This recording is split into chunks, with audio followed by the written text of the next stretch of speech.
while we're waiting for folks to join us here, I was just digging into Snap and I was looking at the trajectory of hard seltzer in proliferation already, but it's such a hot topic, right?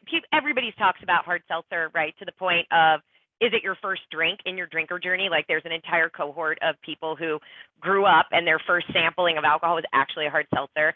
It's rather phenomenal to see that it really didn't exist just a few years ago.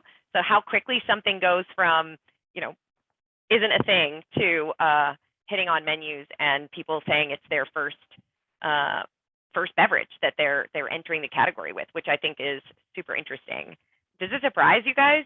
It's in terms of like first time trial picking hard seltzer?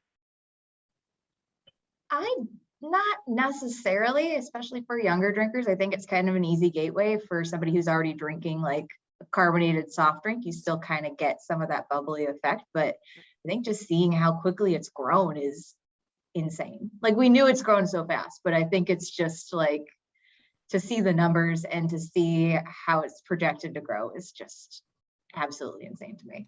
Definitely helps to have some of the biggest beverage companies on earth behind this product. It's not 100% just like something that came totally out of nowhere. So I saw this for Father's Day, which I thought was really interesting. Curious, for those of you out there that celebrated Father's Day, is this something you would have tried? Because I'm not a huge root beer float fan, but this compels me to want to drink it. So hard seltzer, right? Birthday cake, serendipity ice cream, but they make, instead of a root beer float, like a hard seltzer float. Like I feel like I'm a sucker and I totally would have indulged for sure. Yeah, I think it looks over the top and delicious, and it wouldn't be something that I'd have all the time, but I'd definitely try it. I think it's super Instagrammable, and we see that a lot with like beverages. That especially. So what is the thing on the other side there, like on the left hand side? Like I feel like that's like that's a chaser of bourbon for Dad, like hard seltzer root beer, and then on the other side of it you get a shot as well. Like I feel like that's very, very Dad mojo. I like that. I think it looks great. I get a hardcore craving for a root beer float like once a quarter or so. So hard coffee. So this, building on the seltzer, right? We've had hard lemonade, hard seltzers, and now hard coffee. So I guess you want your booze and your caffeine jolt, which is sort of counterintuitive to me, but I guess this is like pre-night clubbing, if people even do that since COVID. I don't even know. Have you guys had, hard coffee at this point? I mean, it sounds like half the U.S. population's heard of it, whether they're a drinker or not. Already a quarter have tried it. I've not had one. Are you guys hard coffee consumers? I wouldn't call myself a consumer, but I also wouldn't call, I've tried it and I was really actually surprised by how much I liked it. I mean, the first time I ever saw it was before the big explosion of hard seltzer probably. So it was something that was a little newer at the time. I saw that brown PBR can and was like, what the heck is like coffee flavored PBR? Like what on earth is this? But then I actually tried it and realized it's like a totally different thing. Yeah, definitely better than you might think. Kelly? I have not tried it, but I'm intrigued. I do. I mean, I love the components separately, so no reason why we love them together. Right. I'm also a little concerned, like you just show up at work and just say it's a cold brew. Right. Like you're remote working now and you're just like, well, it's a stressful day, but also needed to pick me up. So I don't know. But right. I think it's only an adoption, and I think this is only going to continue to grow. So we are at time, I think. We have most folks have already joined us, so let's get started. For those of you, just as a reminder, we want to hear from you. Please chat with us, but make sure you select all panelists and attendees so that we can all engage together. Some of you are already rock starring it right now, so you're well aware, but we want to definitely hear from you. And if you've joined our webinars before, we obviously, every other Thursday, we have a food and beverage trend webinar that we do. Today's is super special. It's our inaugural. We are kicking off our first of quarterly adult beverage only focused webinar. And therefore, right, we are drinking, and so therefore we encourage you to have a sip with us as well. Very excited, if you can't tell. So we are unlike our, other webinar, not that it's a competition, but we have built in a competition, and we will be giving away some Datassential swag for the person that can get our question right. So we'll have a poll. It's going to be interactive, and we're just so thrilled to have you with us. So where is the insight coming from? Well, we're definitely tapping into Report Pro, just like our other webinars do. We're using this insight that we've recently just published, a whole series called The Drinker Journey. This is how we know that there's a cohort that's already starting their journey with hard seltzer. So we got a little bit of that coming in here today to talk about our Gen Zers. We also have a little nuggets from our Future of Drink. Those of you that subscribe with us, you're well aware, 140 some trends that we're tracking annually, soon to be updated here in the fall. And then, of course, right now, really hot RTDs in canned wine even. So we'll talk a little bit about that as well for the to-go market. And hot off the press, just in a couple weeks, we have a refresh of this too. So make sure any of your Datassential partners out there reach out if you're curious to get the latest release. And so, of course, you know that we do cover quite a few topics in the adult beverage space, beyond not just Drinker Journey and your last drink occasion, but everything from venues, like what are you doing on cruise lines, what do you expect from hotels and resorts, all the way. We always include things like liqueur, beer, cider. And so I am joined by two of my very esteemed colleagues that also help celebrate the adult beverage space, Kyle and Kelly. Do you guys want to introduce yourself? Hey guys. Ooh, and we'll kick it off by talking about what our first drink was. Yeah, like, Since we're drinking. Yeah, so since we're drinking, what, Kelly, was your very first drink experience? Well, actually, mine was a less mature version of what I'm drinking today. So I'm drinking an On the Rocks RTD daiquiri. And my family definitely throws off the seasonal flavor analysis that we do every year, because the only time of year I truly drink daiquiris is before Thanksgiving dinner, when we have kind of our family happy hour. We have a big family event. There's usually 50, 60 people. And my grandma, God rest her soul, who drank every day until she died right before her 100th birthday, would mix up these giant containers of just rum and Minute Maid, limeade, and a little bit of water. And that was kind of the first drink that everybody had. And it wasn't so it's like family tradition. It wasn't necessarily policed too much, which, my parents, but it was definitely kind of something that was a rite of passage when you got to go to Thanksgiving and really kind of have daiquiris with everybody before dinner. So yeah. So that's the key to longevity in your family? It's apparently daiquiris, but okay. And drinking every day. So yeah, the drinker journey of Kelly Dykhuizen is a fascinating one. We can do a whole other webinar on, but yeah, it is definitely. I feel like we should. It was definitely something that still, it just is very sentimental and just very fun. And in the summer in Chicago, when it's 85 degrees like it is today, super refreshing. So interesting. All right, Kyle, then I know you are bit of a beer head. You want to introduce yourself and tell us what was your very first drink? So yeah, as you can tell, I'm a bit of a beer head. The logo's right over here. I got this from the Brewers Association earlier this year. My first drink was incidentally a beer. It was a much too warm Bud Light. Not the way that I would ever drink them today, but still something that's in my arsenal, I suppose. Fascinating stuff. We would like to hear from you guys. So anybody out there that's brave enough to chat with us and tell us if you can remember what was your very, very first, adult beverage, if you can remember. I know just throw it up in the chat. Okay. All right. We've got a Mike's Hard Lemonade. So see, we have cohorts that are already getting into this space. Zima with a watermelon Jolly Rancher. I can vouch for having had that drink. It was not my first, and it was a sour apple or green apple Jolly Rancher. What else do we have coming up? Cranberry vodka, Jose Cuervo Gold, Ooh. Bud Light, Long Island IPA, vodka Sprite, probably malt duck, Southern Comfort. I was surprised that Southern Comfort hadn't really popped yet, because that's kind of a go-to. You hear that a lot from people, as we recently just did this research. Grasshopper ice cream drink. I feel like that has to have creme de menthe in that. Yeah. Which I can't include my very first alcohol as creme de menthe brownies, because I think it ultimately kind of cooks off. But That was a Couple big of thing in wine our coolers house, there.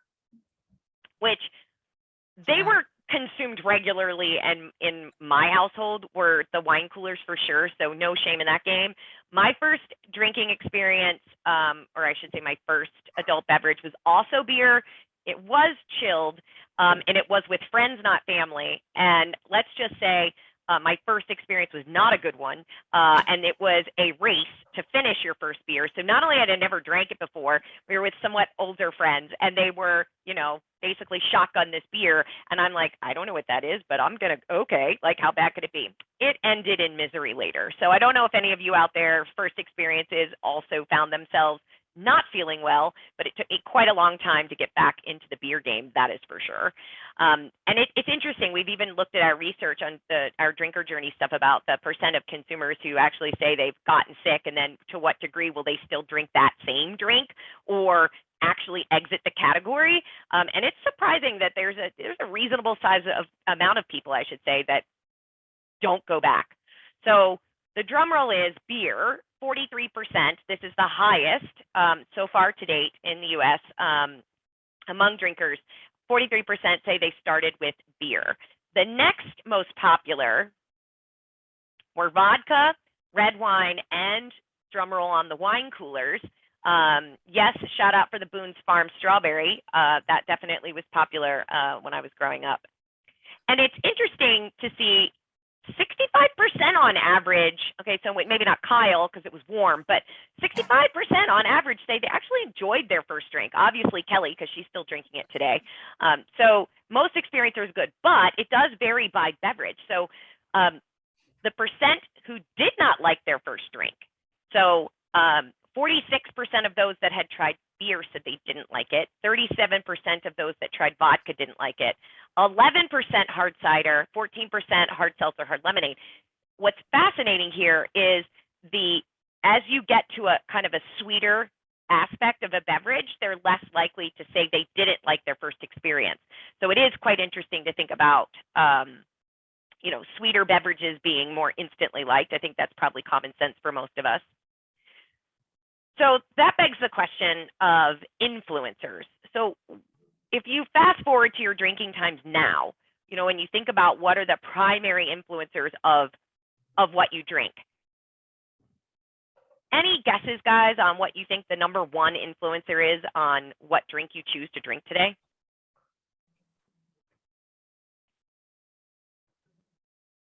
We got peers popping in. Parent, social, weather. Oh, that's good. Yeah, family. It's actually occasion.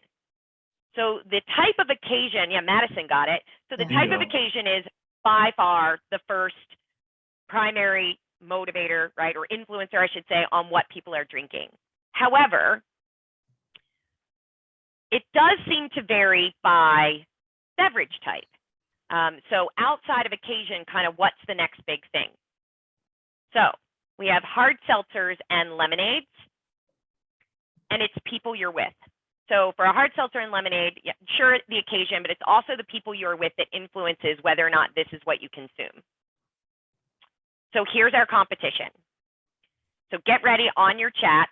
We will be, Kelly, Kyle, guys, keep your eyes posted. So the first person who gets this right, we want to get your information and we're going to send you some swag. So specifically for beer and wine. So beer and wine, beyond occasion, what influences when you drink beer and wine? Ding, right there. Yeah. Did you see it? Got that. Time of day.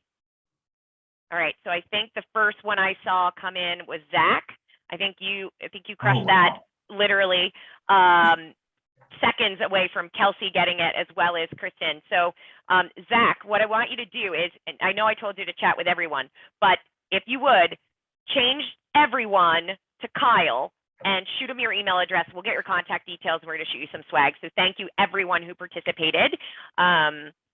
Yeah, it's interesting. Time of day. I don't really quite understand that. Clearly, I'm drinking wine and it's like 10 a.m. In the Pacific time zone. Although arguably on a Tuesday, I probably would not be drinking wine at 10 a.m.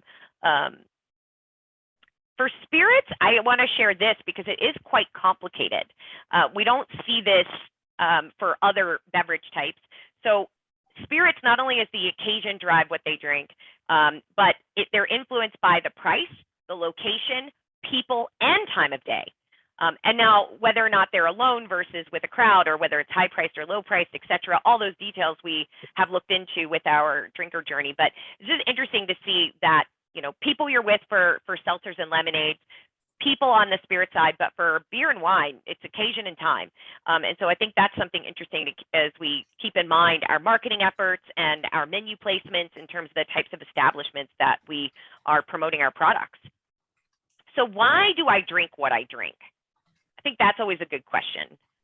Number one reason, taste, right? Kelly, Kyle, any guesses on what number two is? It's the number two reason why you drink what you drink if it's beyond taste. Like, why do you do it? My guess is habit. Yeah. Habit. Yeah. Or, what, or peers. Yeah. Like any other guesses out there on chat? Like, why else? Oh, image, like your perception. Yeah. Cost. Try something new. Yeah. Popularity. Okay, this may be a surprise. The number two reason we do it is to relax. So our primary motivation in this case is I drink it because it tastes good to me, and I drink because I want to relax. So here's a quick question for you. Throw this up in chat. Which beverage do you believe is motivated not just by taste, but has the highest instance of this being reported as their motivator? So I am going to put up a poll, actually. Whoop. Sorry, I'm going to put a poll up here. And I'll let you guys interact with the poll. So if you can't tell by the image, this is thirst. So if you said taste, number one, okay, great, relaxation, cool. But this beverage is the one in which people say they'd go to more than any other because they're thirsty. All right, we got some interesting results coming in so far. I don't want to ruin it, but like, no one picked scotch. You know, out running a race and you're just like, God, I'm so thirsty. I wish I could have really a nice glass of scotch on the rocks right now. No judgment if that's you. No one is voting for that. I would love to meet that person. Yeah. Well, me too. Okay, we should hang out because that sounds good. All right, so we've got some more folks weighing in, and should share the results. And I think it's interesting. It looks like we've got close to a tie going on.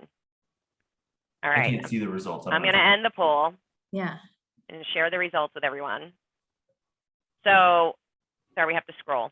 So the number one was beer. So 42% of us thought beer. We had a little vote for wine, vodka. Thank you for anybody that helped me with the bourbon and the whiskey and rum. Tequila got a vote or two. And then we've got basically your hard seltzer at 32%. The answer is hard seltzer. And by a large margin, statistically more so than any other adult beverage type, is for thirst. So if you think of when consumers say they want to relax, they want something refreshing, right? Refreshing, you kind of cross into like vodka sodas and things that have carbonation, beer as well, right? For that. But if we specifically say, oh yeah, I was thirsty and I was going to get an adult beverage, it definitely skews to the hard lemonade, hard seltzer movement. So now I'd like to shift gears just a little bit and take a couple seconds to acknowledge our newly legal, I think we have 24 to 21 is our current Gen Zer population legal to drink. They're not a huge population yet, but they're coming. One thing that we wanted to take note of their journey currently, where they're starting, and then their cadence of drinking, is that compared to the Gen Pop, it's not that they don't drink, but they are drinking less frequently. So we see that where other cohorts, obviously the Gen Pop, but Xers, Boomers are also starting to lag in their more heavier consumption. That's starting to dial back. But compared to the Gen Pop average, you can see here that they are much less likely to say they drink 2 to 3 times a week or daily. They're more likely to say that they're drinking kind of less frequently. So something for us to, and we do know from our cannabis journey that they are more likely to say that they have used cannabis recently.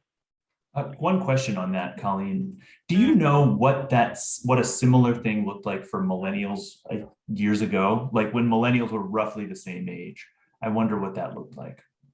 Oh, that's a great question. I mean, we didn't do that research back then, so I can't say for sure, but I have a feeling that millennials in general, if you look at where they are now, they are more likely to be drinking at a higher cadence. So this so is I have truly to believe something different about Gen Z.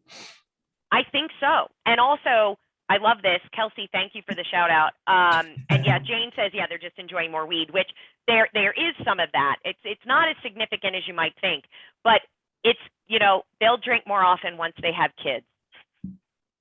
I don't know what that says. So Kyle, I know you are about to expand your family, so you'll have to let us know if you start drinking more heavily now that you have a child in the house. So we'll do our own little case study. And I think what else is interesting is the reason other generations, and I think, Kelsey, you're onto something, because other generations like the Gen Pop average, it's to relax and unwind is their number one reason why they're drinking.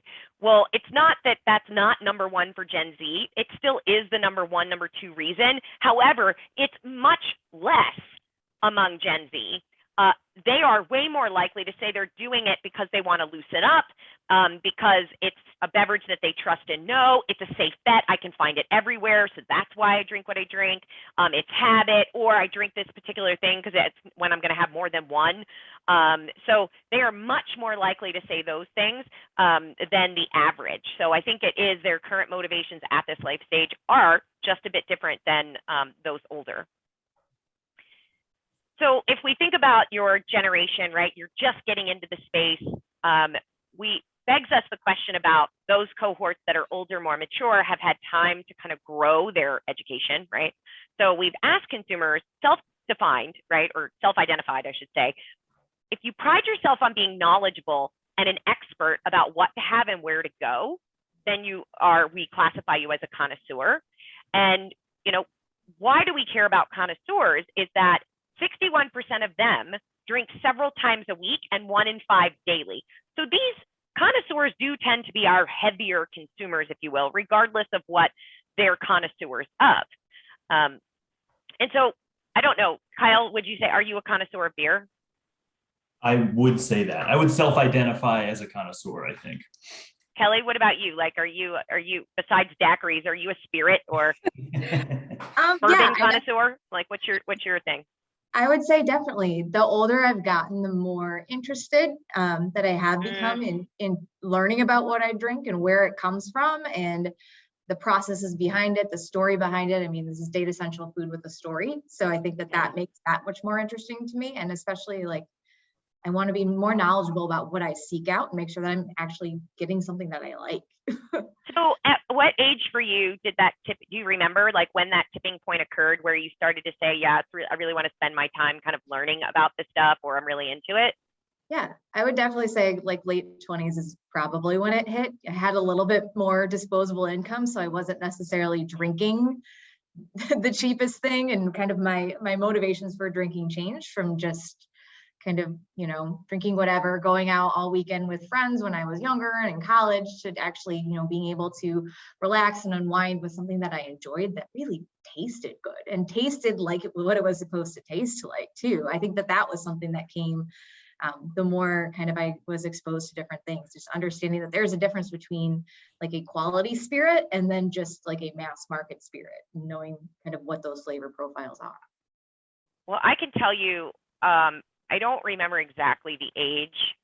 I definitely think I'm an outlier. I was drinking, like if I just talked about wine, like sweeter, like white Zin, definitely an entry point. Like I remember that was definitely around. I remember drinking, and again, like $2 Chuck type of thing, like was perfectly acceptable going into my mid 20s.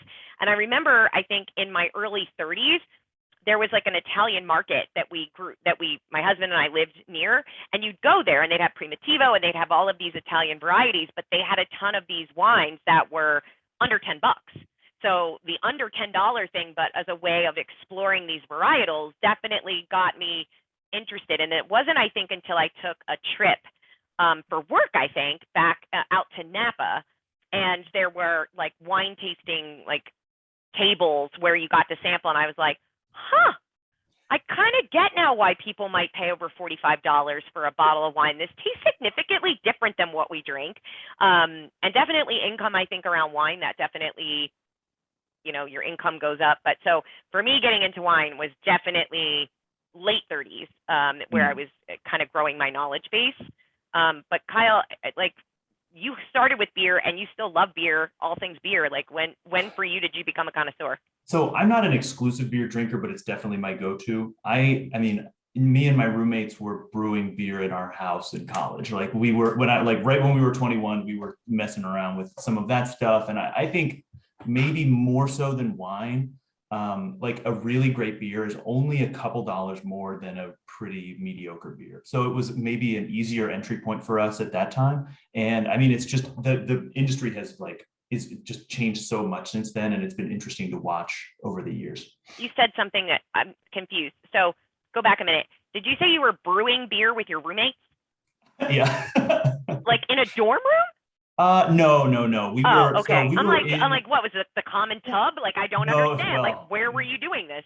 No prohibition tactics. This was full blown like homebrew supply type stuff. But it's funny, one of those guys actually lives right down the street from me here in Baltimore, and he was over the other day, and we were like contrasting a couple of recent releases from a local brewery. So still at it. All right, love it. Well, the Gen Pop, if we talk to them, I think this is really interesting because we are kind of all over the map, like really young and much older in terms of connoisseurship. If we look at it by drink type, beer starts around 26 years old when people say that's when I really became a connoisseur of beer. And then it slowly creeps up, if you look across here, to wine being at the opposite end of the spectrum, right? A little bit older. And I don't know if it's because, I mean, spirits are not inexpensive. Like a whole bottle of spirits to purchase, they're not inexpensive. And cocktails certainly aren't cheap.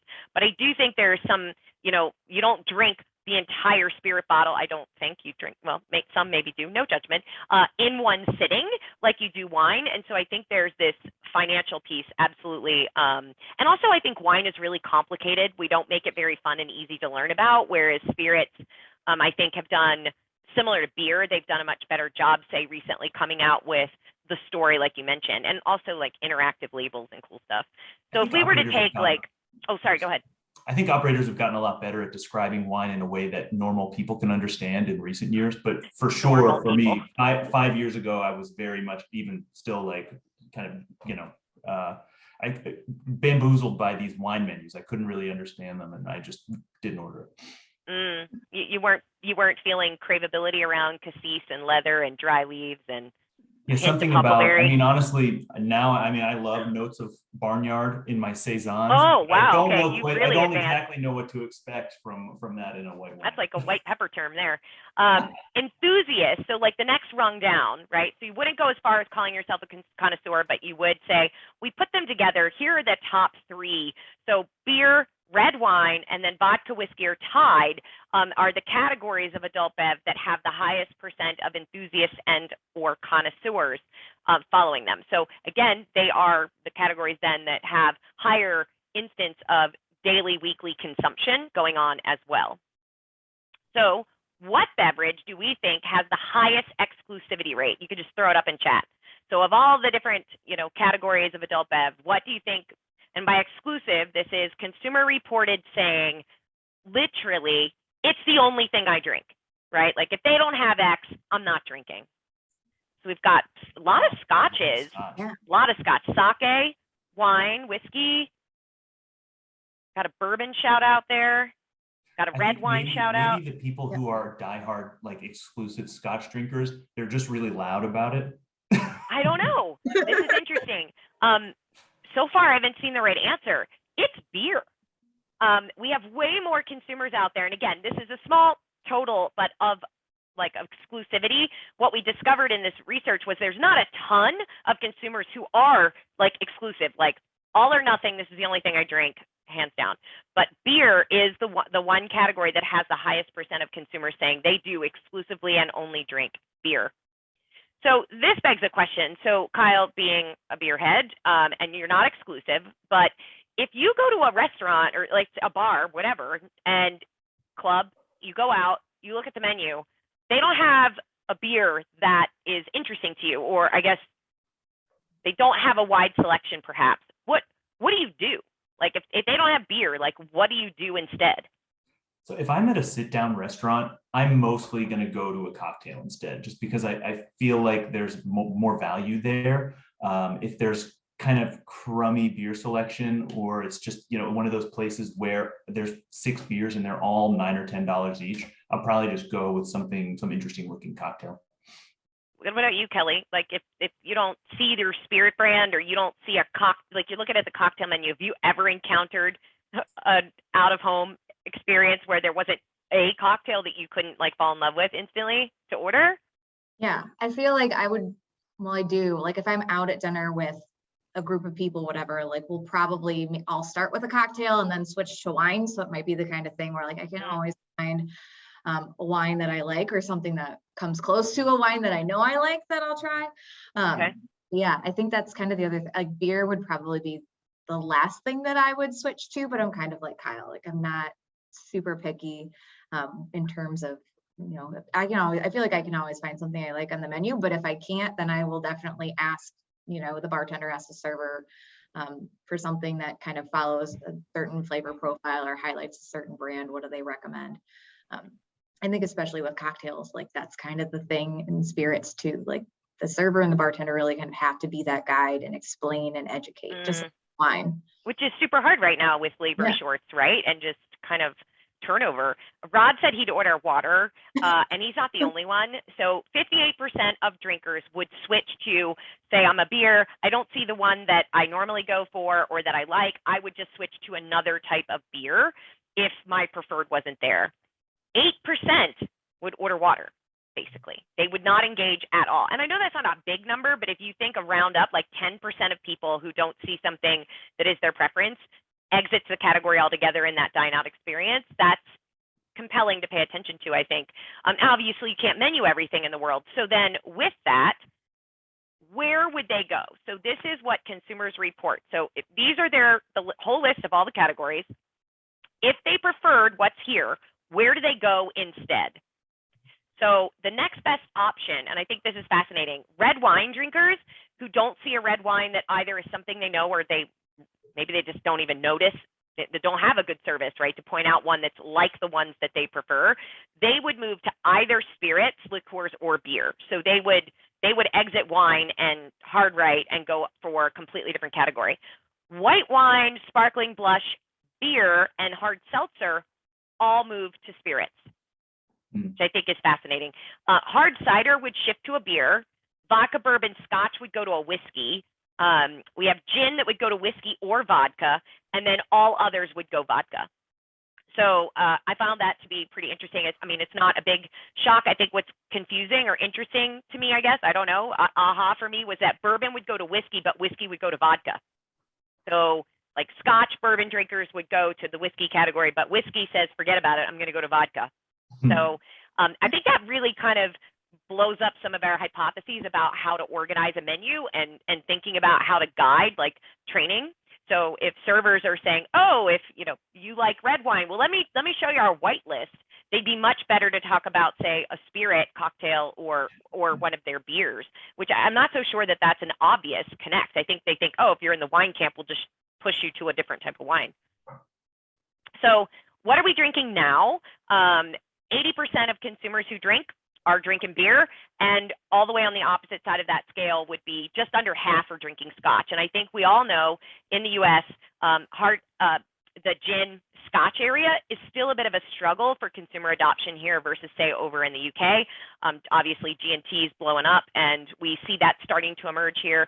Scotch in general, I think, is not well understood by consumers. They don't understand here the variation from that caramel and vanilla notes, like all the way over to that smoky ash. I think everybody kind of assumes it's all really smoky when there's just a whole variety. And it's a shame because I think there's a lot of beauty in what goes on in Scotch, just like how you have with whiskeys and bourbons, but it has yet to take off here. So what you drinking, Kyle? What have you, I know we got Kelly's having a daiquiri. So what are you consuming today? So spoiler alert, there's actually going to be a picture of this stuff in a couple slides, but I am drinking a hazy IPA from Treehouse Brewing in Massachusetts. They are a really interesting brewery. They don't do any distribution at all. Everything that they sell is right out of their brewery. And I don't live anywhere near there, but thankfully I was recently driving not too far away and made a detour. Michael Berman says that's a good one. I wonder if he stood online for this stuff too. So fun fact about them, they have, I want to say 10 or 11 slots in Beer Advocate's top 250 beers. So of all the breweries in the country, they occupy 2.5% of the slots on that list. It's a quality brewery. And result, the finished product? Delicious. Loving it? Okay, I wouldn't say it's an everyday forever sort of thing, but definitely glad to have it in the fridge. So I also have a spoiler alert too, I think. Although a couple of drivers behind this choice. So I don't know if you could see this. So this is Millennium. I'm not pronouncing that correctly. It's a 2017 Syrah out of Swartland, which is South African. And this is a all-natural wine. So this is no fining, no filtering, indigenous yeast. So very, similar to, like a potentially like a Lambic, right? Like is that it sounds like indigenous totally. yeast, right? Yeah. So what's fascinating about the all natural space, and we'll cover that in a second, is consumers have no idea what all natural wine means, right? Like they are interested, right? They've heard of it, but they have zero clue what any of the potential processing information that goes on. They just think natural is like, oh, it's like organic or something. Yeah, of course I like that. Have you guys had all natural wines before? Like out? Yeah, I was at a wine bar in Austin about a month ago, and it like their specialty was all natural wines, and I was surprised how much I liked everything. Like it's definitely a different taste, but it was it was a great learning experience. They really did a great job of talking about what we were drinking and why it was important and kind of the processes behind it and how it differed from what we're used to drinking. But I think it's something that as people start to focus more on the ingredients and what they're drinking, like they're focusing on the ingredients of food. I think this is a trend that we've seen kind of explode too over the last few years. Just knowing the type of uphill or I guess headwind that lambic beers have faced in this country, I'm not super surprised that natural beer is natural wine is pretty much only in natural wine bars. That's something that it seems so pigeonholed in places that are really dedicated to it. But I think I'm a big fan personally. It's like it's a whole different universe of wine. All right. So I'm a wine geek, hands down. Every all natural wine I've ever had sucked. Like totally putting it out there. Total funk and skunk in the glass. Like you're going, oh, that's an acquired smell or taste. And I'm like going, absolutely. I'm going, there's fining and filtering for a reason. And I don't, culture. I like that though. I like it too. I love it. Right. But I also can't really drink a goose, right? Like the lambic, like sours, I do not love. And also my wine, I do not want sour. So here's what's special about this is family made, husband-wife team. They've been doing it since early 2000. What's the first ever, every natural wine I've had coming out of South Africa has been incredible. And what's fascinating is that you guys probably can't really see this too well, but it's not filtered. I can see through the Syrah. So Syrah should be inky black. You can't see through it. This is like, I can see fingers through it. There is absolutely no gunk in it, right? Even though it's not filtered. And the weight of the Syrah is much lighter in the mouth. So for those that like those bigger, like Cab, Syrahs, those big reds, this being lighter in the mouth is really nice. Like serve slightly chill. This is great for summer heat. This isn't going to be those reds that put you to sleep. I just am like, I think I may only ever, if I drink all natural, it's got to come out of South Africa. specifically Elgin, Swartland, two regions really emerging. Like, again, since apartheid collapsed, that would have been the first time the US would really start getting familiar with South African wine. But I think there's something here. It's extremely price affordable, like just ridiculously good value for the money. Anyway, I digress. Can you send me a link?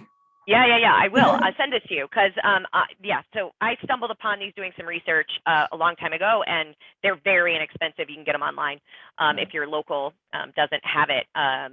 So on the all-natural kick, so natural, non-GMO, low-calorie, unsweet wine. So we now have unsweet, which is now a vegan, zero sugar wine.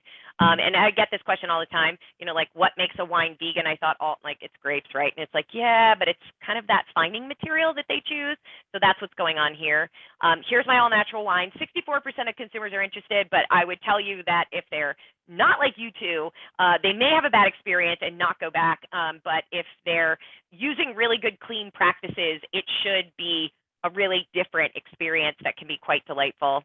I don't know if you guys have seen this. So Prosecco, all of these are relatively new launches this year, like last 6 months or so. This is a non-alcoholic sparkling beverage. In my world, that would have just been called seltzer. I don't know. Or flavored sparkling water, like what's the difference? I'm not sure, but this is a obvious direct competition to Prosecco. And again, Kelly, like we were talking about before, on the go. So the RTD space, continuing to see the low and no as well as the RTD. Sip Clean, this is in here because I'm fascinated by the difference of saying low and no versus alcohol removed. So now you finally have a wine type, a rosé and a white in a can, that is explicitly coming out saying less than 0.5% ABV. So this is like, I guess, like the O'Doul's version of wine? I don't know, but addressing process to the consumer. This is funky. So packaged like wine, marketed like wine, it's got effervescence, and it's actually called blurred lines. So it does that really well. Obviously here we're looking at the pink varietal, but this is using botanicals and ferments and tea as an alternative. And so they call it, an uplifting pink bubbles. So this is going after a sparkling rosé.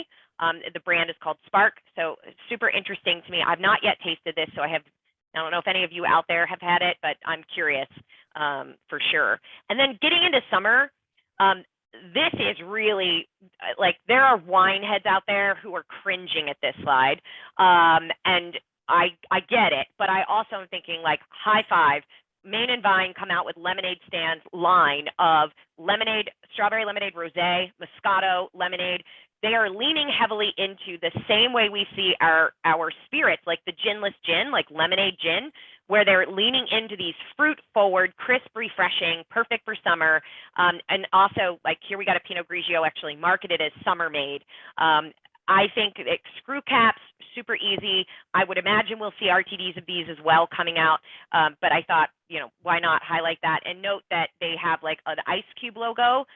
So for those of you out there that cringe and they're like, oh, they put their wine over ice, they're like, no, now that's like a wine cooler. But honestly, like the younger cohorts do not have that stigma related to the wine romance of the opening of the bottle. They're not as tied to that as say some of the wine geeks are. Love this too, Cool Cat Pride. So obviously celebrating pride, but really leveraging their RTD, their can to kind of market what they stand for. And note, I'm pretty sure that this is a wine cooler. They're calling it a wine spritzer. This is like casseroles turned into bowls, but instead now we have wine spritzers, aka, which we all know is really just a riff on wine cooler, or maybe the wine cooler riffed on the spritz. But okay, guys, quiz question. Maybe one of my last ones. Ino Sophia. Does anybody out there know what Ino Sophia would mean in Greek?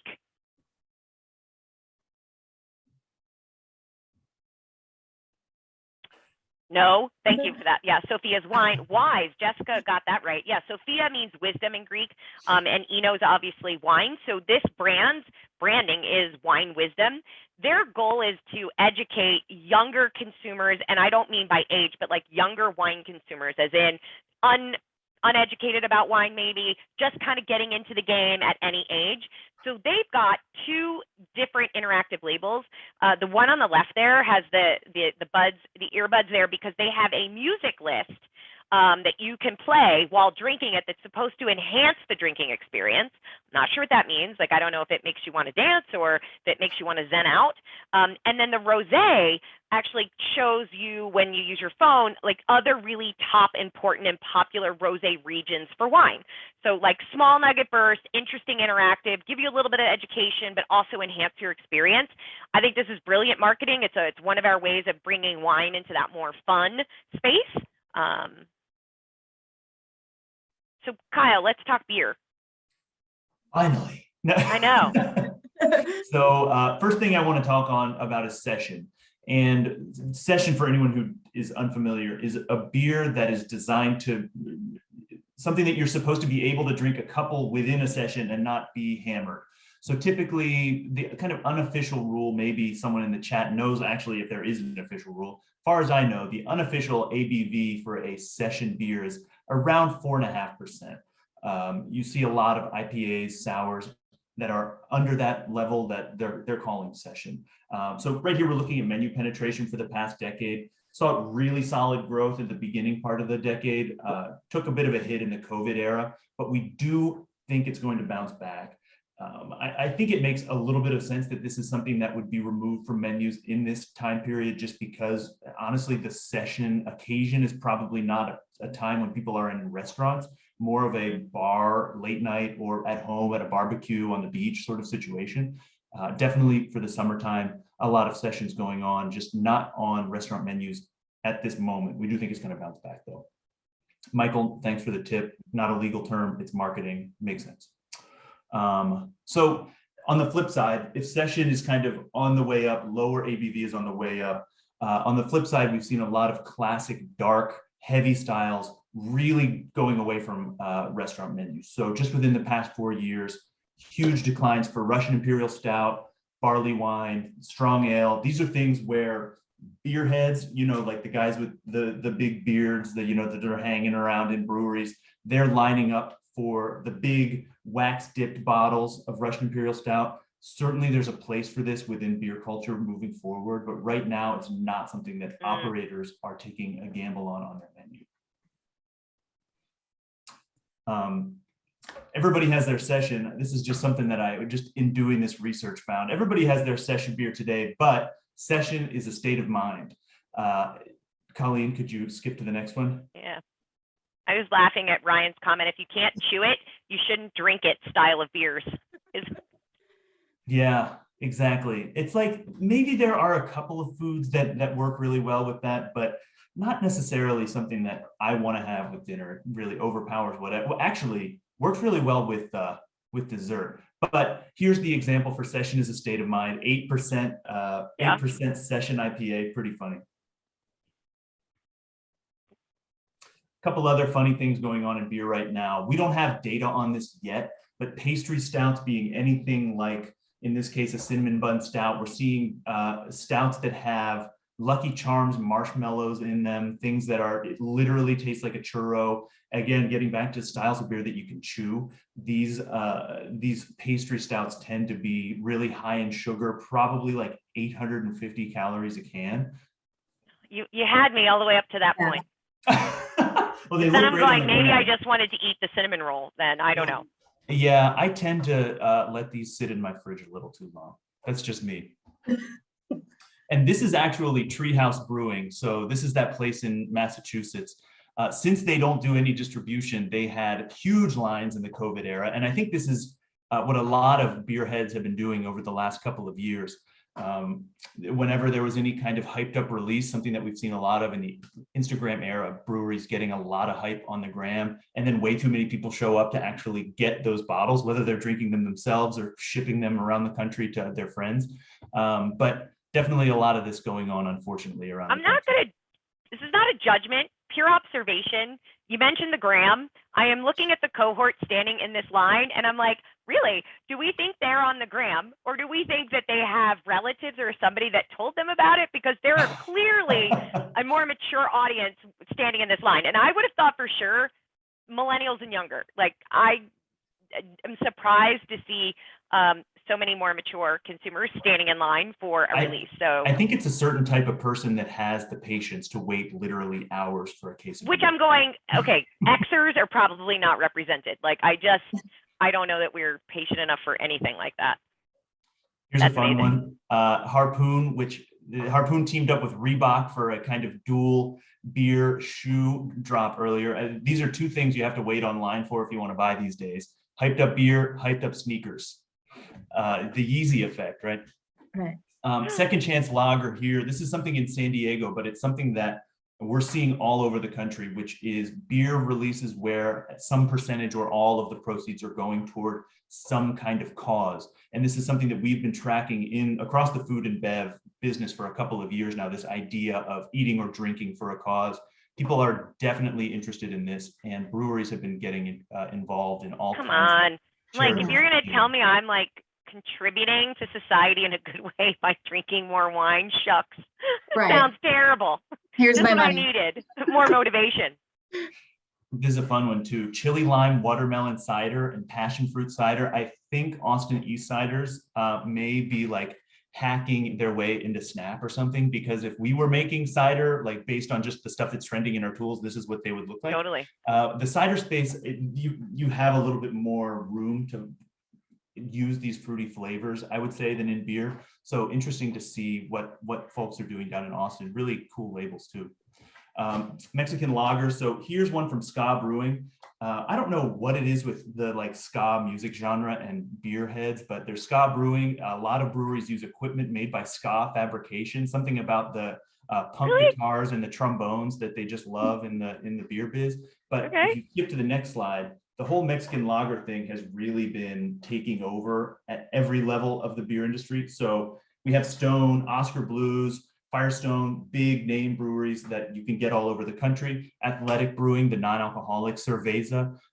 So this just again thinking about light, low ABV beer for a nice sunny day. People are really getting into this Mexican lager thing. Is this like for the anti-IPA people? So, it's funny, not to put Stone on the spot, but 20 years ago, their catch line was like no more fizzy yellow beer, or fizzy yellow beers for wussies was it. And it feels like the pendulum's really swung in the other direction. This is the stuff that's flying off the shelves in a way that maybe wasn't the case 10 years ago. Just a couple of big themes. If you were to walk into a brewery today, what can you expect? The first is big double hazy IPAs, which is what's in my glass right now, ironically. Up next, I think, is the big heavy stouts. So again, those wax dip bottles. This is not something that operators are putting on their menus, but if you're running a brewery today, you'd be crazy if you aren't getting into this. People love to buy these and leave them in their basement and see what they're going to taste like in 5 years. Certainly. By the way, wine bottles with wax, they are brutal to open. They are the worst. But they look so cool on the shelf, right? I know. They do look cool. I'm not going to lie. They look cool, but they are brutal. And this is one close to my heart. I'm a big fan of the wild beer. And again, something that isn't catching on in restaurants just yet, but something that, like the big stouts, is a way to get a lot of clout, I guess, in the industry. People who can really nail a really delicate lambic, people will line up for it. Hill Farmstead, the one in the middle there with the yellow wax, total legends of the game, and they do really well with their lambics. But something that's a little bit emergent, and Michael just touched on it, a lot of brewers are so tired of IPAs and pastry stouts that they're drinking Mexican lagers. So the other styles that are really benefiting from this are things like your Helles, Kolsch's we've seen growth year over year for the last 2 or 3 years now. Kind of more niche light styles where people can have that beer all afternoon and they can get that really interesting flavor profile in there, but they're not totally overwhelmed with hops or booze. Am I like the only one that would drink delirium like year round? Ooh. I see nothing wrong with Belgian beers in the summer. I don't care. Or on a German cold winter's beers. night. On a cold winter, I'm just like, if I'm gonna drink, it's German or Belgian. I don't know. I love that stuff, but time and a place for me. Yeah, apparently time of day even for other people, but I am again outlier. Yeah. All right, Kelly. Well, leaning into the summer, cocktail spirits. What do you see shaking? I'm a very seasonal drinker, so this is right up my alley. So the London Edition Hotel kind of is trying to make punch sexy again. We saw kind of these large format cocktails fall off during COVID, but people are really getting back into them now that restrictions have lifted, and they relaunched their punch room kind of lounge within the hotel, and with that they introduced their Inception menu, and it's inspired by 4 historical figures who were important to the world of punch. So Charles Dickens, for example, was really into tea-based punches. So really, I had no idea. All these different chapters about punch. One is inspired by a 17th century explorer from Germany who brought back all of kind of these herbs and spices and florals. And so this is their monsoon punch. It's got Glenfiddich 15, red port, lime juice, rose petal tea, and syrup. So wow. Reinventing things, taking the classic and kind of making them more avant-garde and kind of getting more exposure for people who aren't so familiar with what classic. I think this makes a ton of sense moving forward too. We were seeing such a strong trend toward large format in 2018, 2019. Yeah. It makes sense that once people are feeling a little more comfortable in close quarters, we'll get back to that. And I think people, we've been talking about this since the beginning of the pandemic, and it's maybe finally coming true that people are ready for conviviality again. Our predictions around that kind of just kept getting pushed back as the pandemic wore on, but it might be that time. Did they call Jack and ask if they could call it their Inception menu? I was just curious. Like, I saw that and was like, did we trademark Inception? Probably another not, one that hacked Snap. Right. Yeah. But this is brought to us by Omeka Altos. So this is their date night kits. So these are available on Reserve Bar. They are essentially a cocktail kit, but they partnered with a couple different, a celebrity chef. This is Juan Gutierrez. He's a pastry chef and a chocolatier. They also partnered with Brian Esperone. He is a choreographer, and he's a TikTok dance creator. So with the purchase of this kit, you get a 30-minute class. So it really is this like date night, and it's called Altos Juntos, which Juntos means together in Spanish. So Colleen, I can totally see you dancing on your date night, mixing up cocktails at home. I was just going to say, like, tequila, yum. Alto's fabulous. Like, okay, I could see sipping that. I could see having a cocktail, but in no way, shape, or form am I encouraged to want to go TikTok lessoning and like make that my date night. That just sounds like a broken ankle. I don't really do TikTok, but I could probably use the dance lesson. Well, agreed. Same. I'm just not good with it. So this is brought to us by Bundaberg Rum out of Australia, and it's known as sugarcane champagne. And so they actually came up with a really creative partnership with Uber Eats in Australia.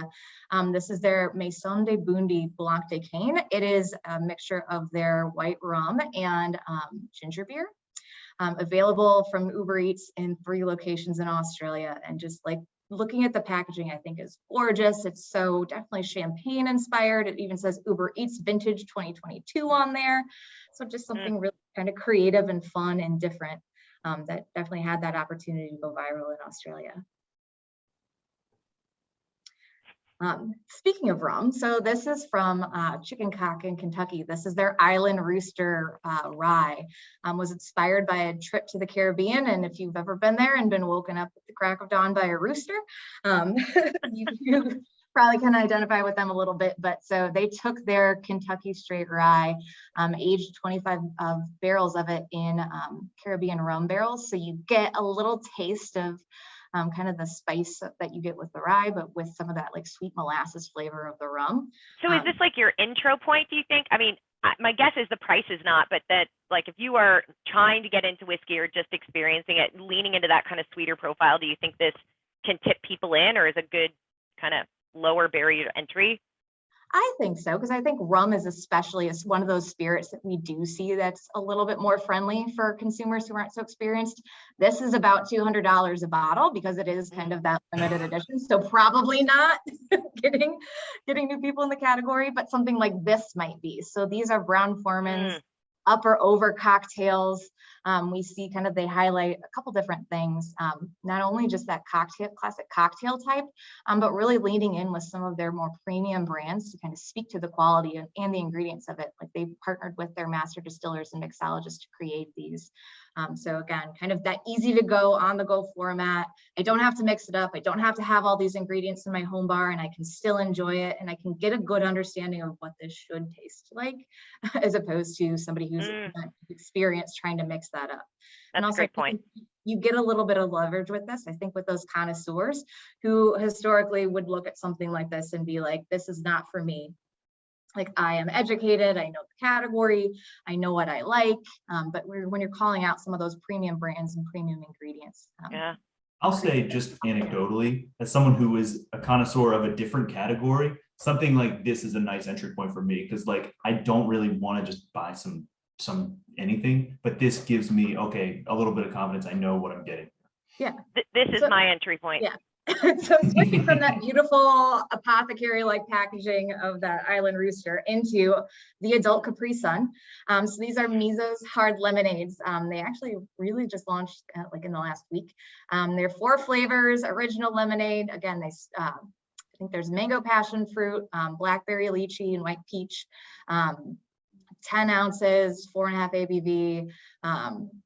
So really just like again, the adult Capri Sun, and kind of on that trail of kind of the boxed things. I think we've seen boxed wine forever, but now we're starting to see more boxed cocktails.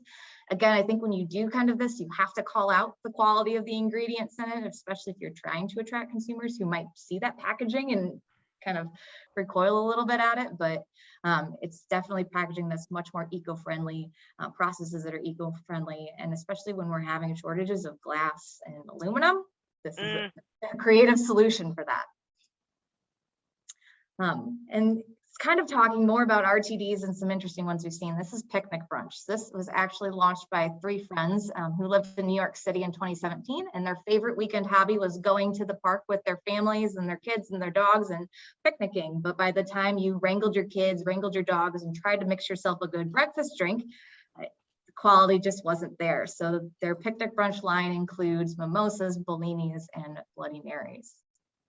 So, and then this one I think is probably my favorite out of the bunch, because I just think it's so interesting. So we've seen kind of the rise of functional beverage, especially in the non-alc space, but starting to creep into adult beverage with things where they're calling out kind of antioxidants and vitamins. But this is Beacon. So Beacon is the first one that claims to use Hovenia dulcis in their product. And what Hovenia dulcis does is it supposedly is a hangover reliever. It increases circulation and is anti-inflammatory.